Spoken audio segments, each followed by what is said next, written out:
foundational pieces that are really going to be a blessing to you guys.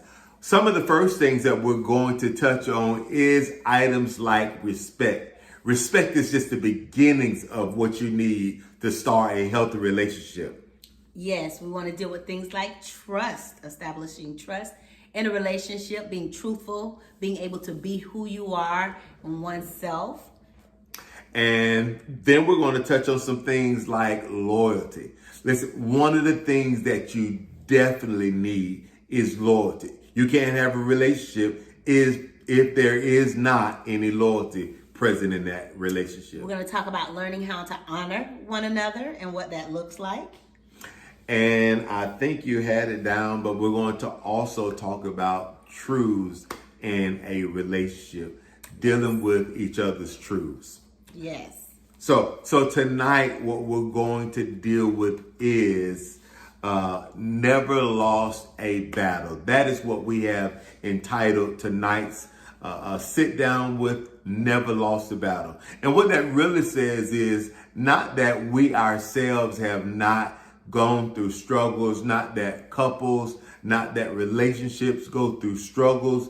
And maybe there are some failures that you have endured or that has occurred in your marriage or in your relationship. But never lost the battle is not on us. Never lost the battle is really on God. Because if we put our trust and our faith in God, He's never lost the battle and He never will. So that's a blessing, and it's a privilege to know that God has never lost the battle, and He'll bring us through some important, tough times in our marriages and in our relationships. Absolutely. So keeping Him, allowing Him to be the center of your relationship, allowing Him to be the center of your marriage. You cannot go wrong when you allow God to be in the center of it. And that means that you're both willing to work towards, making the necessary adjustments in a marriage, because when you have united as one, that means you're going to go through changes. You're growing together,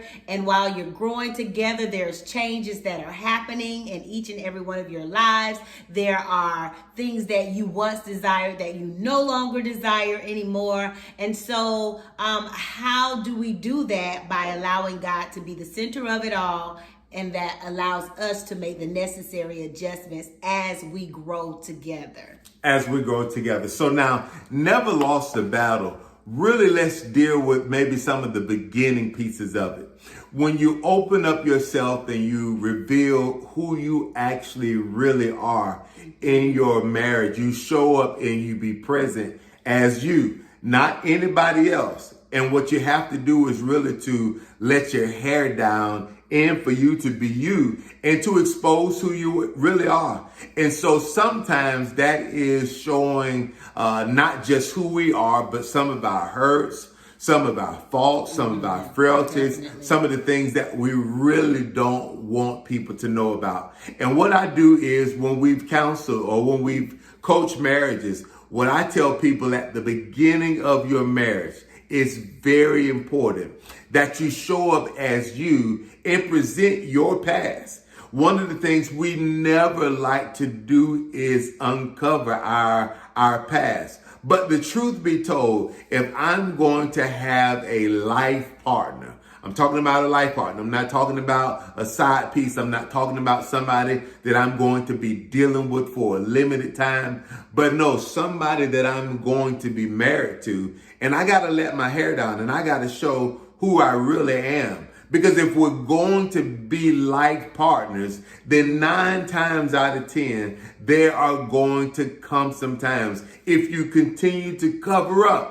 At some point, sometime or another, the real you is going to come out and let its hair down, per se, but it's going to come out. It's going to come out. And so you want to be vulnerable. You want to expose who you are. And remember, He's never lost a battle. And just trust God. If God has ordained this relationship, and if you really desire for it to work, trust me, God's never lost a battle. And He never will. Yes. And so when we're talking about establishing and developing a relationship, before the marriage takes place, and you are getting to know one another. And not saying that you have to let your hair down all at once, but it is so important Yes. that you are able to be your genuine, true self.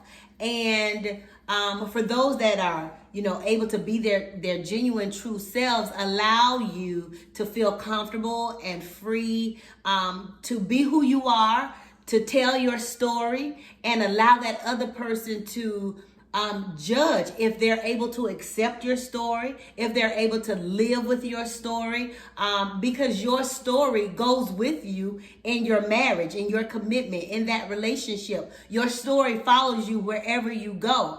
And so I think it's so necessary and important that you're able to show that side of you. And the moment that you see that you're not able to be your true self, that's why it's so important and before you marry, if you can't be your true self before marriage, then that's a problem. That's a red flag. Red flag. Ooh, red flag is a good topic. Okay. All right. But it's a red flag. And so we ought to pay attention to those things, because the minute you're not able to be who your true self is, when you begin to create that other person, right, that you're trying to present and be, and you end up living a double life. And so when a person is showing you who they are, even on the other side of the spectrum, then you have to be able to accept what you see. What you see is what you get. So you can't go into a relationship thinking that you're going to change the individual, because only God can do that, right? But you're saying, I see you, I'm accepting you, and then we're going to learn to grow together in Christ, that those things that you see that may not look quite right, you're going to trust God and know that we're going to grow together to be better. Right. And actually, while you were saying that, actually before you said that, something came to my mind. And it's that God will give you, in a relationship, God will give you grace to grow. Oh, yeah. And what do I mean by grace to grow? God will give you grace to really let your hair down. God will give you grace. And this is one of the things that we have to remember, is that we all come to a relationship with a certain amount of, I won't always necessarily say baggage, but maybe an untold story or a story that you don't necessarily want to be revealed. But God will give us grace to grow. God will give you grace to grow. And as that relationship develops, and as there's trust that's developing, and as there's truths that are being let out, listen, God will give you grace to grow. So I'll accept your truths through the grace of God. You accept my truths through the grace of God. And as we're growing and getting to know one another, because I see something great in you, because I see the potential that is in you, I'm not going to judge you just for where you are.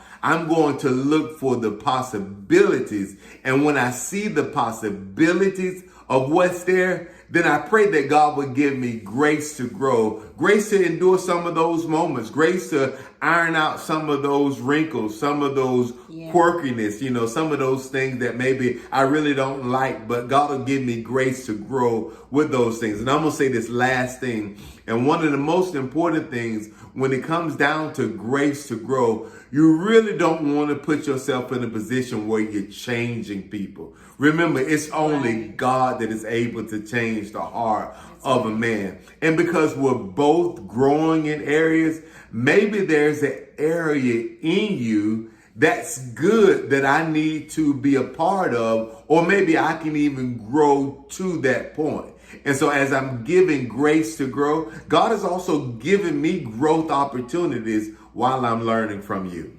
I think you said that grace to grow. I think when we start developing and getting into relationships, one of our biggest things when we are establishing relationship is we always see the potential, right?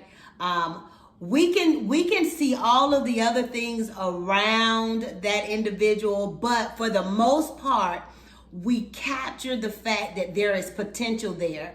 We hold on to the potential. We see the potential. It's almost like, how God sees us in his image.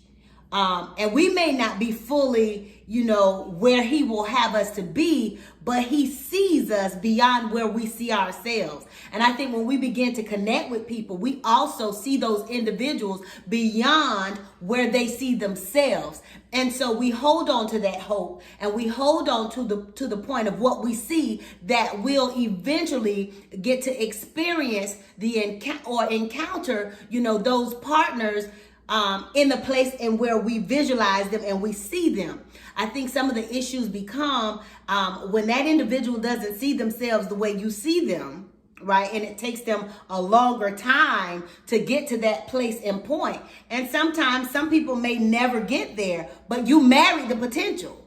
And so then there becomes that battle, because you see what can be there. You see what it can be, and you're not seeing the fruit, or you're not seeing your vision.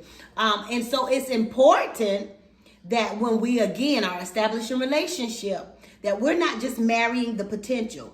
And some of these things need to be discussed. Some of these things need to be talked about, before pursuing. But as he was saying, we grow with grace. God has graced us, for our partners to deal with, to cope with, certain things, challenges, the baggage that they come with, because we all come with a certain amount of baggage.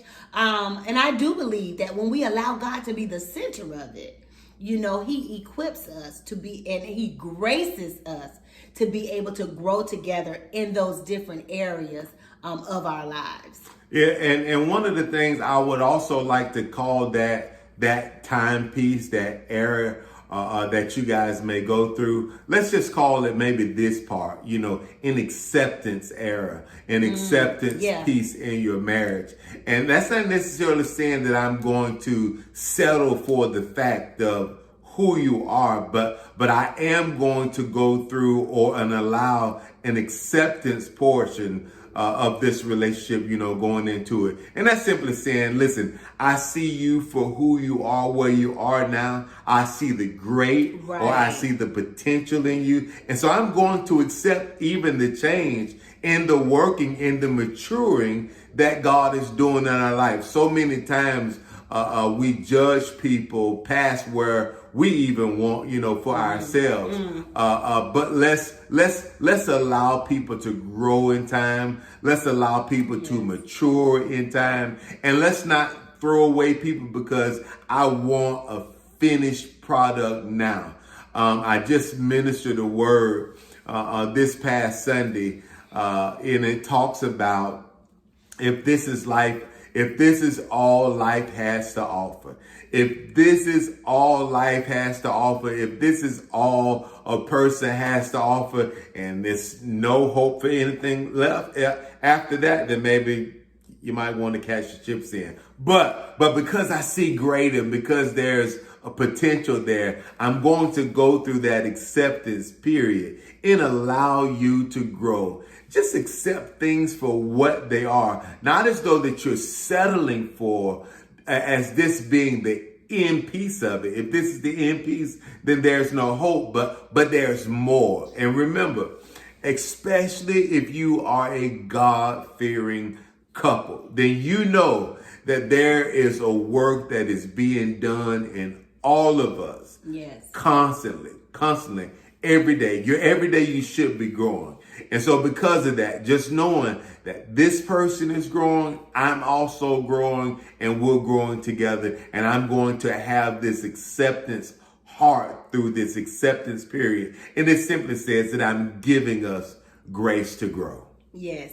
And so, again, a lot of these things are things that you should be looking for before you tap into a commitment and a relationship for marriage. A lot of things can be dealt with prior to. A lot of things. Don't ignore what you see. I think too, a lot of times when we get caught up in the potential, we ignore all of the other signs that go with it. I've always told my children that, you have to, because you got to deal with something with everyone. Doesn't matter who you choose, to connect with, who you choose to be with, but you have to say to yourself, can I live with this?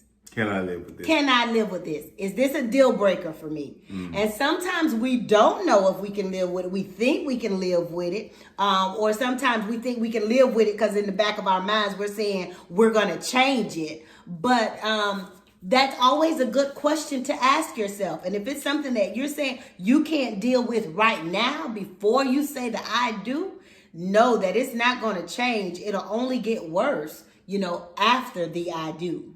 Yeah, and that's key. I think a lot of people, and I'm not judging anyone because I know that God is able to do different things in different ways. But there are those who say, we're in love. We've only been together a month, 2 months, 3 months, whatever the case may be, and we just connect with one another. Things are so great. We read each other's minds. And on all of this type of stuff, well, and that's good. And if maybe you're in a marriage now that has lasted 50 years and you guys just got it like that, to God be the glory. But for the rest of us, it takes a certain amount of time. And don't be afraid to do some investigative work in the natural and even in the spirit. In the spiritual realm, just finding out, who a person really is. And so some of those baggage things you could deal with before you put the ring on, before you tie the knot. There's some things that really should be dealt with before you met each other, or before you meet each other on the altar, before you put that gown on, put that tuxedo on, before you spend all of that money. Let's deal with some of the things that we can deal with before we tie the knot. Absolutely. I say don't rush it. Take your time. If it's a God thing, it's a God thing. It's a God thing. So those 2, 3 months, 4 months, 6 months relationships, God can do whatever he wants to do, however he wants to do it, and whatever timing he wants it to be done. But it's establishing that friendship, that's a whole nother thing. If you're able to be friends with one another, that is important, to have, and it has to work both ways. I'm a good listener. I'm always there to support you. I'm always there to answer your questions. But then when you have something that could be a hard conversation to have, you find yourself struggling because the other person seems to be very judgmental or unable to kind of, be there for you or to support you in whatever area that you may be in or whatever state of mind that you may be in. All of those things are red flags. If you can't really have a decent conversation, if you can't have a heart-to-heart conversation, if you can't expose certain things that you see about an individual without, them being hostile or being aggressive or being defensive, these are red flags. So just take into consideration all of these things before you actually say, I do. Yeah. And you'll want to make sure that you're saying, I do for the right reasons. Yes. For the right things and to the right person. Not and being remember, pressured. Yes. not being pressured, but you want to make sure that you're saying, I do to the right person, because you don't want this facade. You don't want this image. You don't want this personality that maybe this person, that they're really not who they say they are, or they're only showing a side, a piece of the dimension of who they are. Just making sure that you say yes to the right person. And that's even with the same person, maybe multi-personalities that they're only showing you one piece at a time today. But listen, guys, I don't know if you had anything else.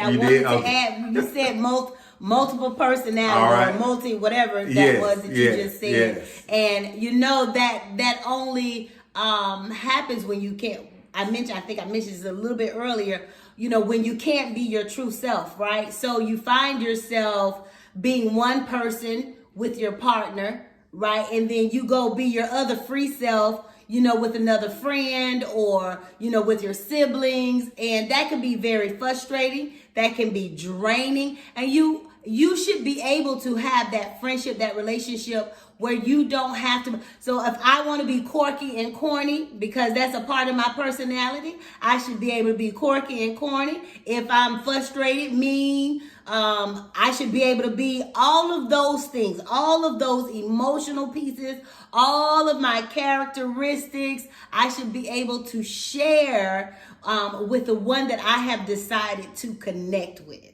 And it's important.